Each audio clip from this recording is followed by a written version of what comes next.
wabarakatuh. Kami mahasiswa-mahasiswi Universitas Maliku Saleh dari Prodi Agroekoteknologi. Di sini kami ingin memaparkan tugas kami yang berjudul kontaminasi bakteri pada tanaman jeruk siam melalui ekspan biji dengan dosen pengampu Ibu Septiarni Juliati SPMSI. Di sini kami kelompok 1 IT2 ingin memperkenalkan diri dulu. Saya Heris Kasari dan teman saya Denny Haryadi. Saya Sapna. Saya Suci. Saya Cutratija Helmi Putri. Saya Ferdial Berijabohan. Untuk mempersingkat waktu, langsung saja kita saksikan videonya. Jeruk siam atau Citrus nobilis merupakan salah satu tanaman jenis hortikultura yang paling banyak dibudidayakan dan menjadi komoditi unggulan di berbagai daerah di Indonesia, khususnya yaitu Kalimantan Barat. Jeruk ini dapat diperbanyak secara generatif maupun secara vegetatif. Namun tingkat keberhasilan dari perbanyakan ini lebih cenderung rendah karena tanaman lebih rentan terhadap pengaruh lingkungan dan menghasilkan bibit yang sedikit serta produksi buah yang lama. Alternatif lain yang dapat dikembangkan yaitu dengan kultur jaringan atau secara in vitro.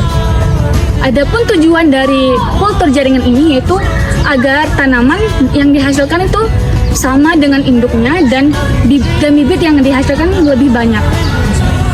Namun terlepas dari keberhasilan kultur jaringan, adanya permasalahan-permasalahan yang harus dihadapi, khususnya yaitu kontaminasi dari bakteri. Baik, di sini saya akan menjelaskan mengenai sumber kontaminasi bakteri.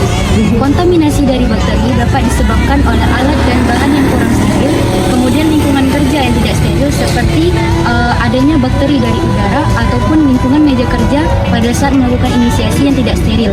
Kemudian medium kultur yang terkontaminasi, kemudian medium dari operator seperti pakaian, tangan, ataupun nafas dari si praktikan sehingga diperlukan prosedur septik yang benar. Kemudian kontaminasi silang dari kultur lain. Jika bekerja dengan banyak kultur pada waktu yang bersamaan, itu akan menyebabkan kontaminasi dengan taraf yang tinggi.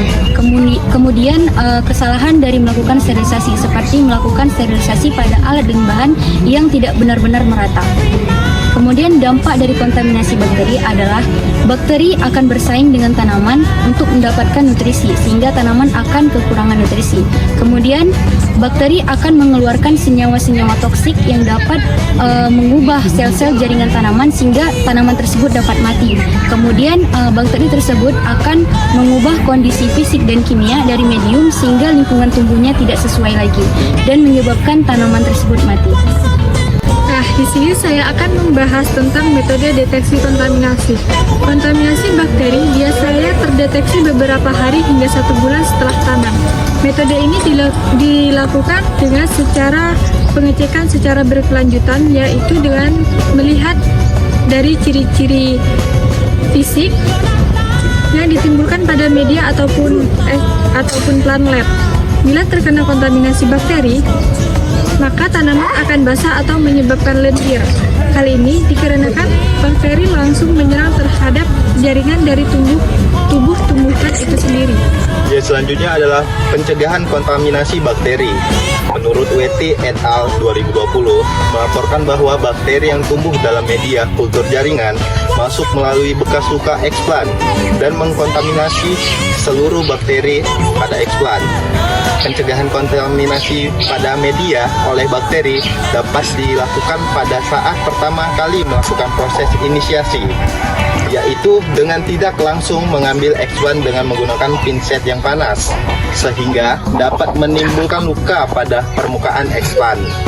Pencegahan kontaminasi dapat dicegah dari awal dengan pemilihan tempat penanaman media eksplan, alat-alat yang steril, mengikuti prosedur arahan yang benar sehingga pertumbuhan akan bakteri dapat diminimalisir.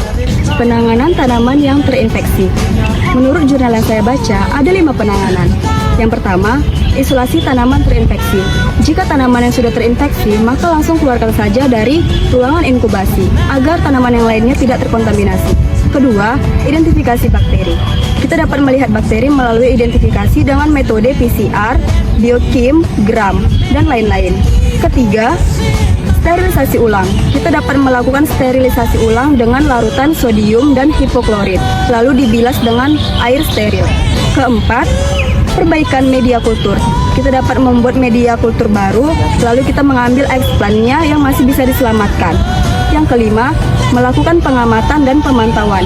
Setelah tindakan yang sudah dilakukan, kita melakukan pemantauan yang intensif, lalu kita melakukan pengamatan secara berkala. Nah, jadi berdasarkan pemaparan sebelumnya, dapat disimpulkan bahwa kontaminasi yang disebabkan oleh bakteri dapat menimbulkan beberapa gejala.